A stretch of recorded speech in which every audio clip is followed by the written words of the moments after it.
Hello বন্ধুরা, আসসালামু আলাইকুম। সবাইরা কেমন আছো? আশা করছি ভালো আছি। আমি অনেক অনেক ভালো আছি। এই দেখো, আজকে একটুখানি রান্নার ভিডিও শেয়ার করলাম তোমাদের সাথে। কি রান্না করছি দেখো। আমি আজকে রান্না হচ্ছে কাবলি ছোলার তরকারি। প্রথমে পেঁয়াজ, টমেটো, কাঁচা লঙ্কা, ক্যাপসিকাম সব কেটে রেডি করা হয়ে গেছিলো আমার।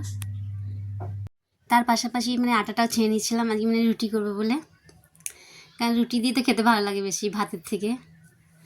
তেলও গরম হয়ে গেছিলো, আমি যদি তাহলে ফটাফট রান্নাটা করে নিই, বাইরে যাওয়ার ছিল, ওই জন্য আমি ফটাফট রান্নাটা করে নিই। আমার ছেলেমেয়েরা তো পরিষ্কার করে মেরে ফেলছে, বলছে মা রুটি খাবো, দুপুরে রুটি খাবে, রাতে রুটি খাবে। এরকম কখনো হয়? হ্যাঁ, রোজ রোজ এরকম পারা যায় মানুষ? আমাদের কারিগর আছে, তাদের জন্য আমি আলাদা রান্না করবো ভাত তরকারি, আমাদের জন্য রুটি তরকারি করবো। কতবার বাড়াতে সংসারে কত কাজ আছে, বাপরে। তাই তাও আমি বহুত কোশিশ করি, একদিন দুদিন প্রায় বানাই আমি। এখন রুটি তরকারি প্রায় বানাই। শীতের দিনে তো বেশিরভাগ রুটি বানিয়েছিলাম রাতে, রুটি তরকারি। আর বাইরে থেকে বেশিরভাগ কিনা আনা হয় পনিরের তরকারি। দেখো, প্রথমে পেঁয়াজটাকে আমি পুরো কষে নিয়েছিলাম, পেঁয়াজ, টমেটো, কাঁচা লঙ্কা সব। এটাকে সিটি দিয়ে নিয়েছিলাম 3-4টে।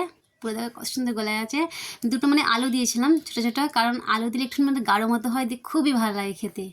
আলুর স্বাদটা আসে একটুখানি। আর এই মশলাওয়ালা খুবই সুন্দর হয়, বেশিক্ষণ টাইমও লাগে না বানাতে। শুধু সিটি মেরে নেওয়ার পরে শুকনো লঙ্কা নয়, তেজপাতা আর একটু সামান্য নুন দিয়ে সিটি মেরে নিতে হবে। তারপরে এই মশলাটাকে কষে নিয়ে এটা দিয়ে দিলে বাস, দেখো কত সুন্দর বেনা গেছে। 5 মিনিট মতো এটাকে ফুটাবো আমি একটুখানি পানি দিয়ে, ব্যাস তাহলেই হয়ে যাবে। পুরো গাঢ় মতো কত সুন্দর লাগবে খেতে। তার সাথে সাথে পাশাপাশি একটুখানি ইয়েও বানিয়েছিলাম, কি বেশ বলে, আমি সুজির হালুয়া বানিয়েছিলাম। সুজিটাকে তো প্রথমে ভেজে নিচ্ছিলাম ঘি দিয়ে বানালে তো কত সুন্দর লাগে খেতে, বাপরে। সামান্য একটুখানি বানিয়েছিলাম, কিন্তু সুজির জিনিস একটুখানি বানালে তো কত হয়ে যাবে, তাও দিচ্ছি কত হয়ে গেছে। তারপর ঘরে দুধ ছিল না, আমার সঙ্গে সঙ্গে রান্নাটাকে বন্ধ করে আবার মুদিখান দোকানে গিয়েছিলাম, সেখান থেকে দুধ নিয়ে আসলাম 1 প্যাকেট।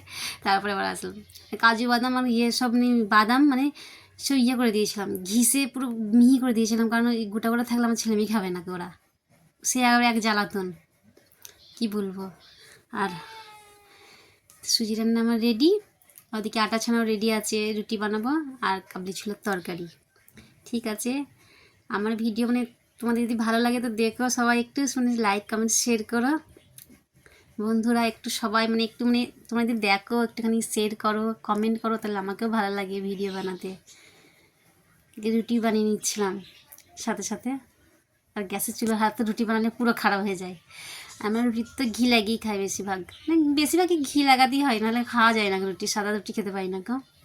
ঘি লাগিয়ে রেখে দিলে 5 মিনিট মতো ঢাকা দিয়ে হটফটের ভেতরে পুরো এত সুন্দর নরম হয়ে থাকে, কী বলবো তোমাদেরকে। তারপরে ওই রুটি আর তরকারি খেতে খুবই সুন্দর। সব আমার কাজে কমপ্লিট হয়ে গেছে, সব কিছু রেডি করে নিয়েছিলাম আমাকে। এবার বাজে রাত 9:30, তখন এবার একবার খাওয়া দাওয়া হবে। দেখো কত সুন্দর তরকারিটা, কালারটা এসেছে দেখো, শুধু সুজির পায়েসটা, এটাই দেখো কত সুন্দর লাগছে, কি বলবো। আমার ছেলে মেয়ে তো খুবই পছন্দ এসেছে ওদেরকে, 2 ভাই বোনকে।